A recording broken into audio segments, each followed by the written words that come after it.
doctor. You might better know him as Ron Paul, the presidential candidate, but he is a doctor by training. So, Dr. Paul, what do you make of this?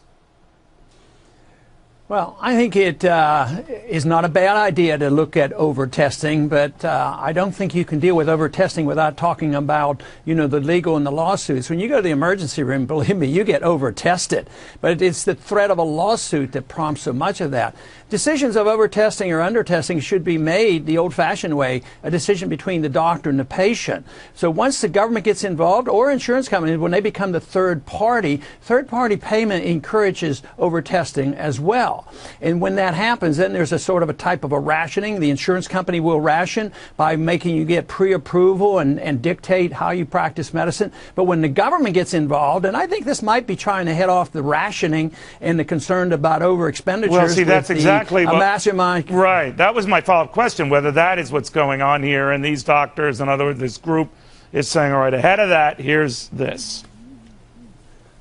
Yes, I think so, because the insurance companies are very much in bed with the government. When there's negotiations in Washington, whether it's prescription drug programs or health care, the health companies, the insurance companies are very much involved, in the drug companies as well. So they're very close to government. No matter Blue Cross and Blue Shield actually started, and they work very, very closely with Medicare and Medicaid, and especially Medicare.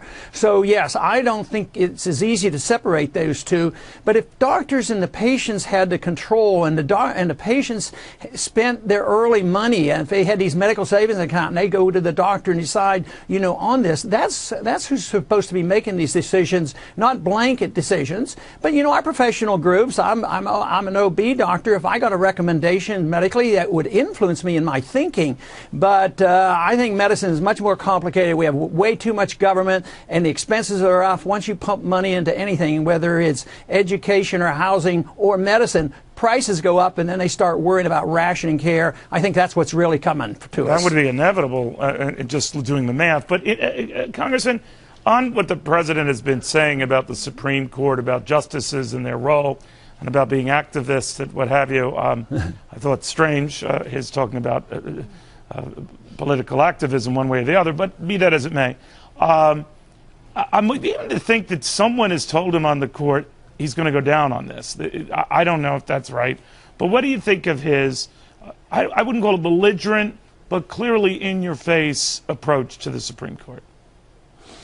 Well, it's more than he should be, but that's what the tradition of the presidents have been in the last half a century. The presidents write too many executive orders. They go to war without declarations. They act outside the law. For them to overstep and tell the Supreme Court what to do or have political influence, that really is to be expected. This whole question of judicial review should be rethought, because in our early history, and Jefferson didn't think a whole lot about it, that if it was a bad law and it was unconstitutional and the states didn't like it, they didn't have to live by it. Or if they didn't like what the Congress was doing and they were doing these things, we were supposed to throw our congressmen out.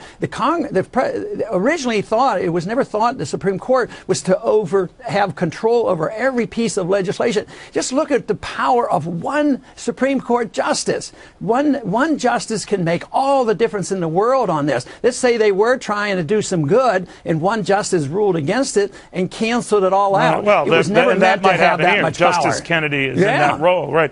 Let's switch to, we had 3 more primaries last night. You didn't win any of them. You have yet to win one. You come close in a lot of them, sir. But it's a tough sledding for you now, is it not? Is it your view that Mitt Romney is the inevitable nominee now? Well, he's getting pretty close to that, but the straw votes aren't the final tally. The tally are the delegates, and we have several states. It's up to 6 where we can possibly win the plurality in those states and carry those delegations. So yes, it's a challenge, but we're fighting the lack of coverage that we get. Last night, we had 6,200 show up at Chica at the university. So I looked at the internet today to find out how. Yeah.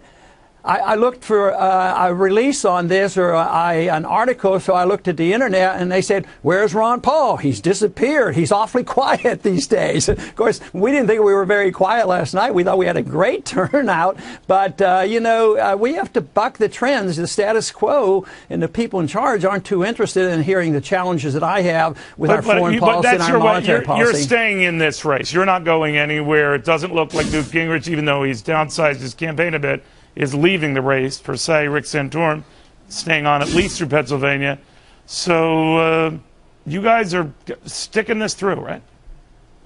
Well, I think that's what the people who support me want me to do, because they don't think we should quit when we're only halfway through the race. And there's a lot of people working their way through the delegate process, and that takes a while. That might be till June or so before we even know what has come. To what end then, Congressman? I mean, it's a given that you're going to have a big role at the convention. I think Mitt Romney has told me that himself.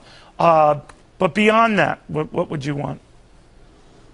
Well, what I want is to live in a free country, and I believe we're going in the wrong direction. I think we do more harm to ourselves than any threat from any outside force. We undermine our civil liberties. We're bankrupting our country. Our financial situation is much worse than the people really understand, and we fight wars that we shouldn't be fighting. So this is what I want to change, and we're getting the support, especially from the young people, and they don't like what they're getting. And I think we're in the midst of a real serious intellectual revolution in this country, and not only because people are changing their mind, but the system we have is failing. I think more and more people are realizing that the foreign policy is a failure, monetary policy is failing, the Federal Reserve is failing, and this debt crisis is a symptom of a total failure. Well, I'm not blowing you smoke, Congressman, but I've covered you for many years now.